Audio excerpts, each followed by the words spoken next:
అందరికీ నమస్కారం. తెలుగువారికి ఘోర అన్యాయం. మోడీపై తిరగబడ్డ ఎంపీ. అసలు ఏం జరిగిందన్న పూర్తి వివరాలైతే తెలుసుకునే ముందు వీడియోని పూర్తిగా చూడండి. సబ్స్క్రైబ్ చేసుకోవడం అయితే మర్చిపోకండి. చాలామంది వీడియోనైతే చూస్తున్నారు గానీ సబ్స్క్రైబ్ చేసుకోవడం మర్చిపోతున్నారు. దయచేసి సబ్స్క్రైబ్ చేసుకొని ఒక లైక్ అయితే చేస్తారని కోరుకుంటున్నాను.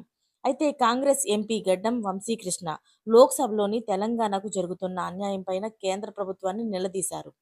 పెద్దపల్లి పార్లమెంట్ నియోజకవర్గంలోని ఎన్టీపీసీ ఉందని, ఆర్ఎఫ్సీఎల్ ఉందని, సింగరేణి కూడా ఉందని, మొత్తంగా 25,000 కోట్ల నుంచి 30,000 కోట్ల వరకు కూడా కేంద్ర ప్రభుత్వానికి తాము అందిస్తున్నామని, కానీ కేంద్రం నుంచి 100 కోట్లు, 150 కోట్లకు మించి తమకు తిరిగి రావడం లేదని చెప్పి అంటున్నారు.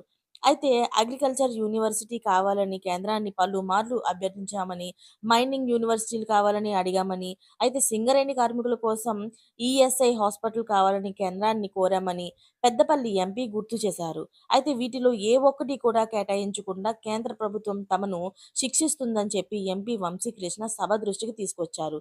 పెద్దపల్లిలోనైతే 1000 కోట్లతోని సెమీ కండక్టర్ ఫెసిలిటీ అయితే పెడితే ఎంతో మందికి కూడా ఉపాధి కలుగుతుందని కేంద్రం దృష్టికి తీసుకొచ్చామని ఆయన చెప్పారు. కానీ లాస్ట్ మినిట్‌లోని అన్యాయంగా సెమీ కండక్టర్ ఫెసిలిటీ తమకు కేటాయించకుండా ఆంధ్రాకు తీసుకుపోయారని చెప్పి ఆయన తెలిపారు.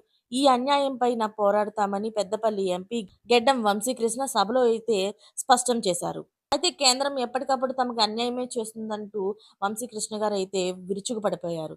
మరి మీకేమనిపిస్తుందనేది కామెంట్ రూపంలో తెలియజేయండి. Thanks for watching friends.